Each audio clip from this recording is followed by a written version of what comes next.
This week at Nutrition's My Life, we are talking poop.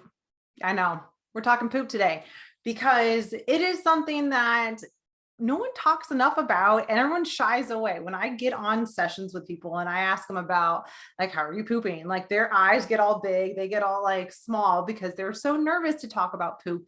But I really like my little saying is I care about what's going in your body as much as I care about what's coming out of your body, because it really does tell us a lot. And if you are with a thyroid disorder, like majority of my clients that I help, my population that I help, you probably have struggled with either constipation or the end of the both ends of the spectrum, the constipation or the diarrhea. And why this is important is because we want to be able to have improved digestion to then have that like domino effect on our thyroid, our inflammation, just hormones, right? That weight loss, the energy production, better sleep, right? So we want to be able to achieve this. And so how do we go about achieving this?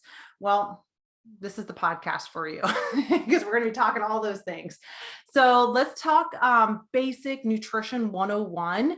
And for those that are just brand new to me, have no clue who I am, what's up? My name's Nicole. I am a registered dietitian. I have half a thyroid. I consider myself a health warrior because I have a slew of things. So not only do I understand the nutrition on the science aspect of things, I have that holistic approach because I am a health warrior.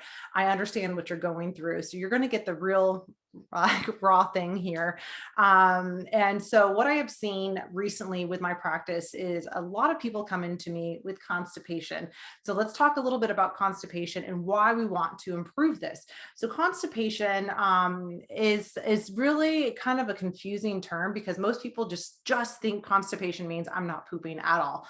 Well, in reality, constipation could be that you are not fully emptying yourself and you only have a little bit out every day. And it's just not enough to really fully eliminate. And this could actually be a problem, right? Because this could mean like, hey, my thyroid is slow and sluggish. This is causing this issue. I have seen it in people that have blood sugar dysregulation. And this can be from PCOS. This can be from chronic dieting. This can be prediabetes, diabetic, right? I have seen this actually from people that have chronic dieting who now have something called gastroparesis.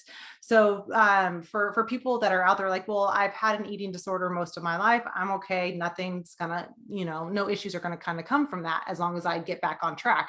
Well, I'm here to tell you that chronic dieting, very restrictive way of eating, I have seen it more times than not cause a slow and sluggish digestion because the nerve endings kind of die off. And so we do have to be aware of what we're doing right now can really have an overall like positive or negative effect on us. And so bringing it back to that nutrition 101, let's bring it back to basics because that's just really honestly where I think most people are just kind of missing. We're trying to go dive deep into all this complex stuff. Like I shouldn't have gluten. I shouldn't be eating L-glutamine. I should be having all of this. In reality, bringing it back to basics is really where it's at. So nutrition 101, we have kind of a few things here that we want to make sure that we're getting in every single day. First being your water intake. If you are kind of low on your water intake, and which is something so many of you are, and you are too, you are, you're like, I know I'm not drinking as much water as I should. And someone who I realized once my husband was at home and with work now, honestly, my regimen was thrown off. So I wasn't drinking as much. I was only getting my small glasses. But now that I've realized, oh no, like I wasn't drinking as much as I typically should. I know it sounds weird, like just him being home threw off my like water intake schedule, but it did, right? It totally did. Weird things happen, right? And so how do I go about drinking more water? Well, I find that certain water bottles I do better with than other ones. If it's a wide mouth without anything on, I don't drink as much of it because I'm a clumsy girl and I spill on myself. So I don't drink as much. But if it's in a container with a nice lid, I do better. I do even more water when I drink it through a straw. Some people I know that y'all are like, I don't like the taste of it. I don't enjoy it. Drink, add some Propel into it, add some Crystal Light, right? Can we say, oh, those are chemical filled? Y'all, H2O is a chemical, right? It's water. So whatever it takes for you to drink more water, that's really what I want. So if you want to Propel, pack it in there. If you want to add some Crystal Light into that, if you want to infuse just fruit and do that, if you want to add a tea bag to it, go for it. So that's really what we're trying to do. And someone's joking off about like drinking beer, and yeah, beer has its time and place too, but I will say that most of my heavy beer drinkers get the beer shits, right? You know you do. Alcohol, in small amounts is okay, but it's with the excessive large amounts that we tend to have issues with, and we're all different, right? I know that I have had some people that even one drink will just like clear them out. So it depends on what's going on currently with your digestive tract. But going into that water, that fluid intake, we have to also count your fruit. How much fruit are you eating? That is such a common thing that we forget about, right? Like, are you getting your berries in? Right now, the melons are amazing. Cherries, right, are in season right now. They're delicious, right? Thank you. And so we want to really, really be aware of like fruit can be like, you can hit like 3 birds with 1 stone with fruit, right? You can get some hydration with that. You get some fiber and you get some antioxidants. Then you also get the vitamins and minerals and polyphenols. So there's a lot of things that you get from that. But if we can then just realize like, oh, okay, if I can include more of these water-filled fruits, even Jello, include that into it, we can then start to get the environment of your digestive tract in a better place. Because if you think about how we have this healthy bacteria, our healthy bacteria, the probiotics, right, in our digestive tract. But if you think about if you were at a desert, right, and there's just no rain at all, and you're wanting all of this amazing environment to grow, right? Nothing's going to grow and it's not going to be a good environment. And so we have to have that healthy bacteria. About 5, 6, 7 pounds of that beneficial bacteria is really important for us. It repairs our gut wall. It helps break down our food. It's been shown to be helpful for weight loss, our energy production, right?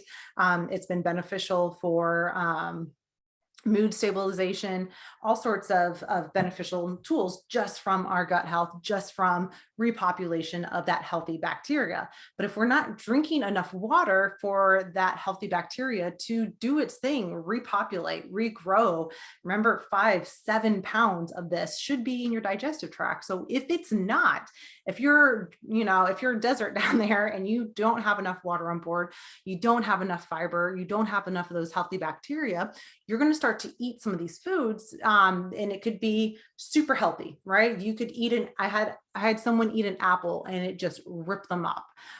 Salads rip people up all the time. They're like, well, it's healthy. It's super healthy for me, but it's causing me to have some stomach pain. It's causing me to have some bloating.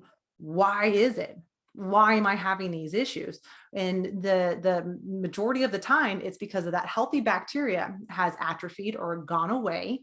And then what happens is that you have these hair-like follicles that stick out in your digestive tract.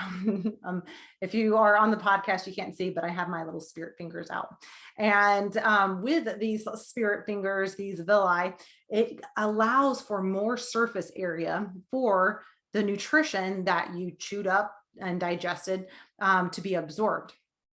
But what happens is if there is not enough of that healthy bacteria, and if we're not eating the proper foods, or if we're in a high state of stress, not sleeping well, all of these factors kind of play in. Certain medications, that those villi that are there to accept and catch all of that excess, or just nutrition in general, not excess. I don't know why I said excess. It just goes away. It atrophies, it goes away. So now, instead of this nice hair-like stuff to reach out and grab all that nutrition, right? Your vitamins, your minerals, no wonder you're anemic, right? Now you have this smooth area that does not allow for, it's a less surface area. So you don't absorb as much nutrition. This is where I come in and tell you, you have expensive poop, right? You might be taking the supplements, you might be doing everything as far as what you feel like is healthy. But if we still don't have that repopulation going on and that blood flow going back to your digestion tract,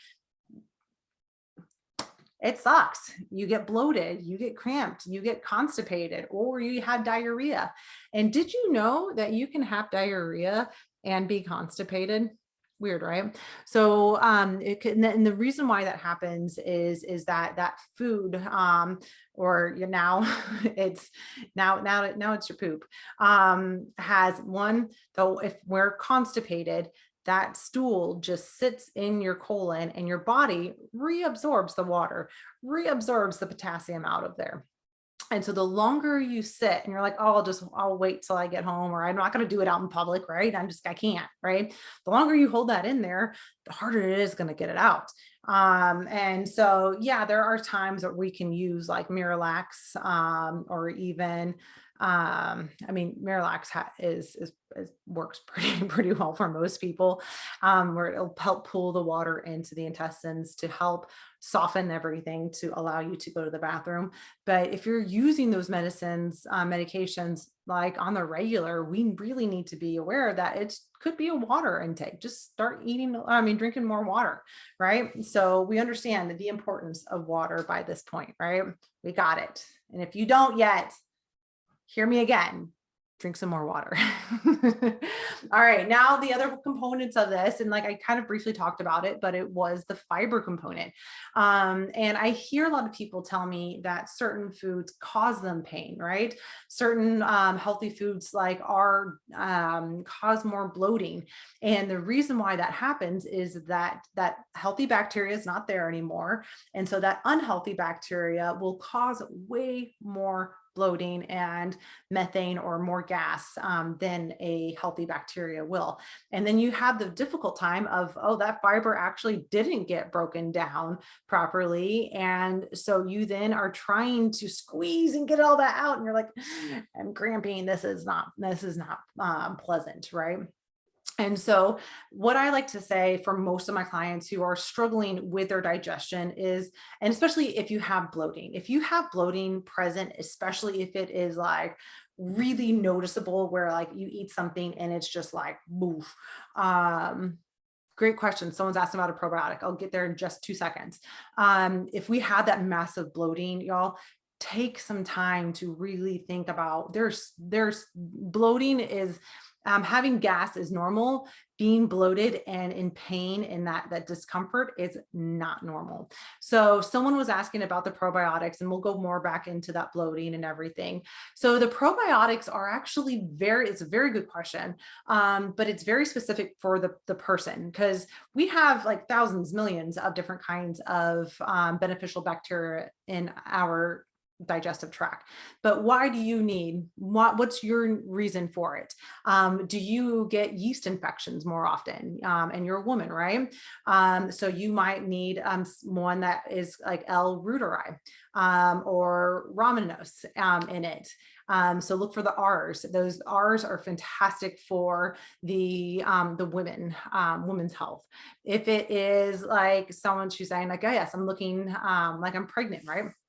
Um, so yeah, if someone is having that where you're so bloated and it's having a difficult time, and y'all, please take this all with a grain of salt. Go see your dietitian, go see your health professional. This is not medical advice, nutritional advice. This is what happens with my clients, and this is just general advice. Okay.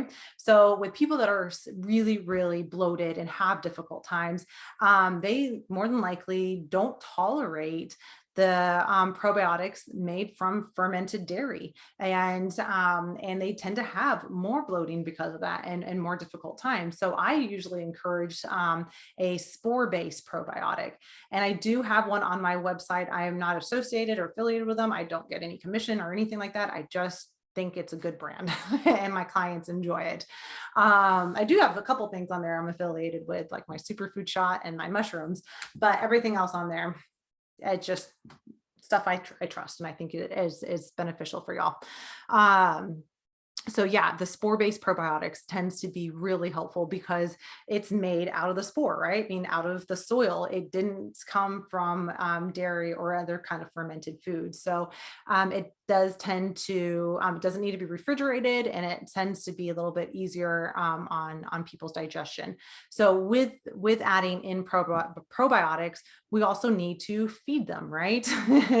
they're live bacteria, and so we have to give them their food, which is soluble fiber. And so eating things like the best one out there is like Jerusalem artichoke. Honestly, how often am I eating artichokes? Not that often. But onions, garlic, just getting more beans, legumes, oats, sweet potato, all of those are going to be really, really helpful at feeding that beneficial bacteria. And what those will also provide are antioxidants. Antioxidants are another way to help with that healthy bacteria to repopulate, regrow. And how they do that is they eat and they kind of thrive off of that antioxidant. And as we know, antioxidants, they're they're like the magic, like little scavengers out there in our foods. Antioxidants, polyphenols, flavonoids, all of those components of foods, which we don't replicate in a lab, right? We want that from our food alone. That's found in our colors. So just start like incorporating more colors into your diet. Remember, simplify this. Do not overcomplicate it. We're adding more water in. We're making sure we are getting fiber-rich foods and antioxidant-rich foods. And guess what? Those fiber and antioxidants are going to be tied together if you eat the fresh fruits and vegetables. And what I was about to say, though, is hold up, is if you have severe bloating and you're like, Nicole, you told me to eat like all these fruits and veggies, and now I'm like even more bloated. If you are having severe bloating, you might need to have all your vegetables cooked. So like I saw Friday. I told her, I was like, for the first couple of weeks, we're only cooking all your veggies. We're only cooking all your veggies until we get your digestion in a better place.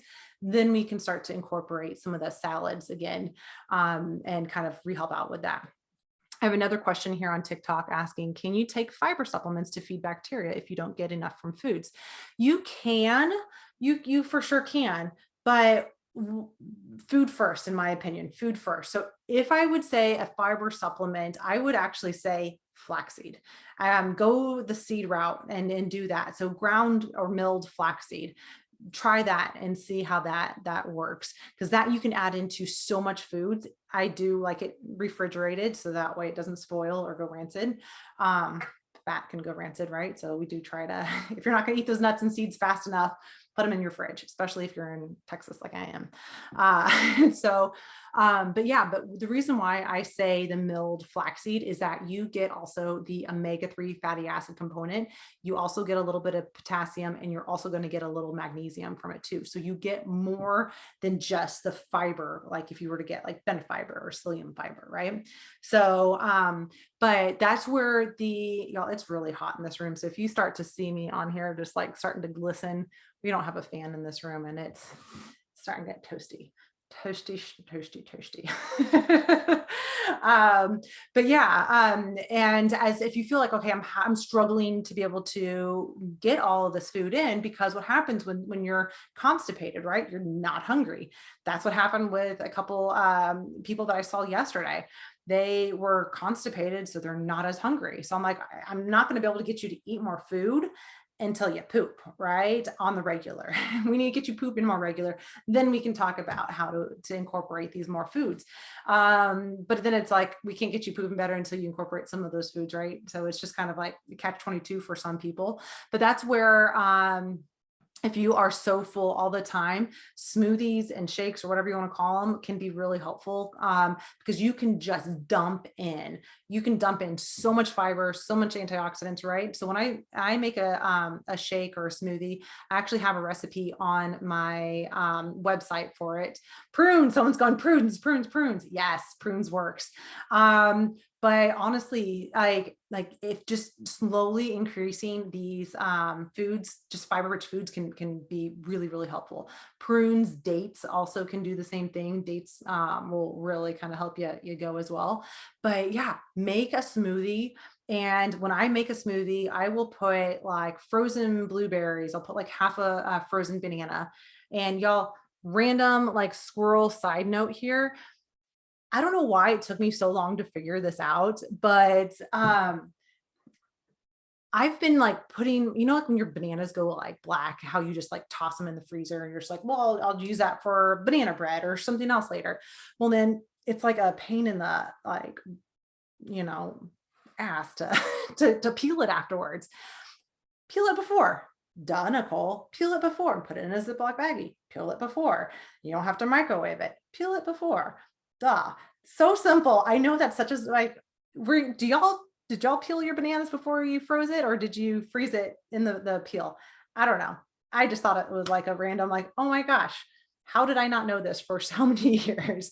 But I peel my bananas before, and I have a frozen bag of bananas, so that way I can just grab some and put some in. I'll add some either frozen cauliflower if I have frozen cauliflower, or I will use frozen spinach. A lot of times I add an avocado, I'll add the milled flaxseed, I add some cinnamon, and I add my favorite protein powder, which is a plant-based protein powder, which is the Orgain. You might find it as Drink Orgain, but I find that Orgain, again, I'm not affiliated with them. They just taste really good. It is, in my opinion, it tastes the best. It is not all that chemically, and I don't know. And it's reasonably priced, especially if you can get it at Costco. Costco sells it cheapest, I think, but I think you can get it at Walmart even as well. But yeah, Drink Orgain is the one that we use. Chia seeds can work as well going into that. But yeah, we want to treat our smoothie like a meal. So we're going to have the color, right? We're going to have a source of healthy fat. We're going to have some carbohydrates in that. We're going to make sure that it is well balanced and has that protein, fat, carbs, right? And so once you do that, it'll, you can typically drink that and it kind of not upset your stomach too much, and it should help you go to the bathroom regularly. And then once you get on that more regular, you'll start eating these foods and realize like, oh, I like pooping every single day. I like having a couple of bowel movements every day. 2-3 times a day is totally normal. And so, yeah. So someone in here, a True Vani is super clean, but kind of expensive. Yeah, there's some great brands out there. There's also, I forget the name of it. There was one that another dietitian recently made. It was like, I forget what it was called.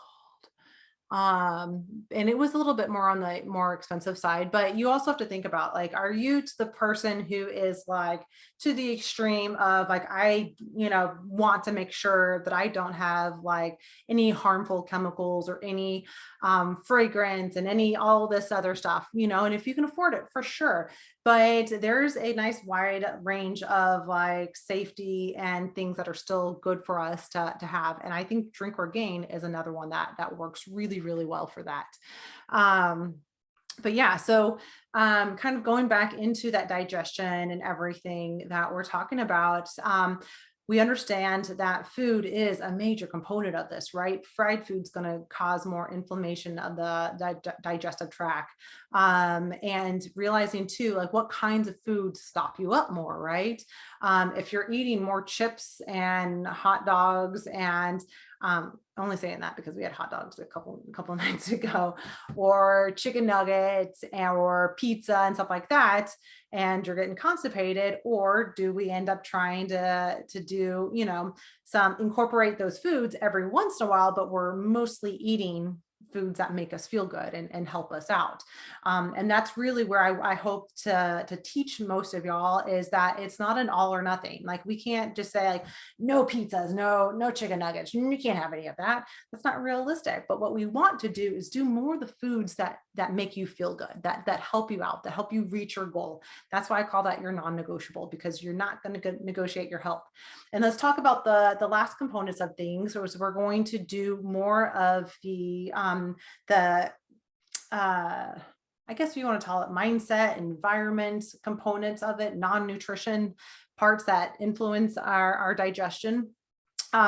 Medications, obviously, medications are huge. I frequently have people that are on like clonidine or Zoloft or Xanax, and just like harder stuff when you have more anxiety and depression. Even I have decent amount of clients that have pain, right, are on pain meds because of chronic health issues, right? And we have to think about those medications can have a negative effect on the digestive tract. They slow down the digestive tract, promoting more of the constipation and digestive issues that many people end up having from that. So we have that component of that, right? So medications do play a role. Like birth control can disrupt the healthy bacteria, the healthy microbiome in your digestive tract. Birth control, how many people are on that, right? So your medication. So I've talked about this before. Look at your product insert in your medication, look at the side effects, and kind of be aware of what you're taking and what the side effects can be and are. And then the other components that I want to leave you here with is sleep. If you are not sleeping well, your digestion is not going to be cool. It is not, you're either going to be on the constipation or the diarrhea route, right? And then the reason why is because we have two nervous systems, and many health warriors get stuck in their fight or flight nervous system. And this is because of a few reasons. This is because of the disease processes in general. This is because of the stress of not feeling well. I am tired of not feeling well. I hate the fact that I'm always sick. I hate the fact that my head is hurting. I hate the fact that I have this anxiety. I don't like the way I feel, right? And so you get those, and then people are like, just don't think about it, right? You're focusing on it. When you know what I do, you know what I do? I don't worry about it too much. I don't let those things bother me. Well, when you are living in the body of that said person, you can't help but notice those things, right? That's like oh my gosh, when people say stuff like that, I'm like, no. You don't understand what this person is feeling, right? You don't understand what I'm feeling. You don't understand this. So don't put your input in there. So yeah, because it is difficult when you don't like, okay, for example, I have multiple physical injuries where, like, I mean, some of them you can see. I had shoulder surgery. I had a spiral fracture to my humerus. I had knee surgery, right? Like, and so I have inflammatory points in my body that at times when the weather changes reminds me, right? And so luckily my husband's like amazing, and he just kind of, he acknowledges it and just like gives me the space. But there's times where I'm just like, oh, is it going to rain again? My arm's telling me it's going to rain. Or when I have my period, right? I have PCOS. I have a horrible ovulation, right? Oh my gosh. Or I'll wake up in the middle of the night sometimes with a cyst bursting and just shoot up out of bed, and he'll be like, what is going on? I'm like, I'll be okay. I'm okay. I just need a second. Right? There's multiple situations like that you probably have for yourself. Those are just some of the examples of mine where my physical pain is like, whoop. Right. So we have to realize that like that's stress. That is freaking stressful when we can't just do the day-to-day things, right? And so the stress could be the sheer fact that I haven't been sleeping well. I've been doing so much. I'm a mom. I'm go, go, go. I do everything for everyone else. I work, right? I have all of these things that I need to get done. There's stress. So those are all examples of physical stress, right? There's also the emotional stress that comes with that, right? With that physical stress. There could be an emotional stress. Did you have someone recently pass away? Are you nervous and scared about what the Supreme Court is doing? But like someone recently told me, you can't let that bother you. You can't let that bother you, right? Uh, I can, because I am going to fight. I'm going to be the voice. And then we also have the chemical stress of things. And so that is the fragrance, that is the wall plugins, that's the shampoos that we're using, right? So there are stressors that our bodies are chronically just kind of stuck in. And so it does take a lot to kind of get us out of that fight or flight response and into our rest and digest nervous system. And that's a totally different time, a different episode for me to kind of go in and share with y'all on that. But hopefully today you realize that I need to take it back to basics, right? I need to make sure I have my water. I need to make sure I eat more fruits and vegetables and have a variety of colors so I can get those antioxidants.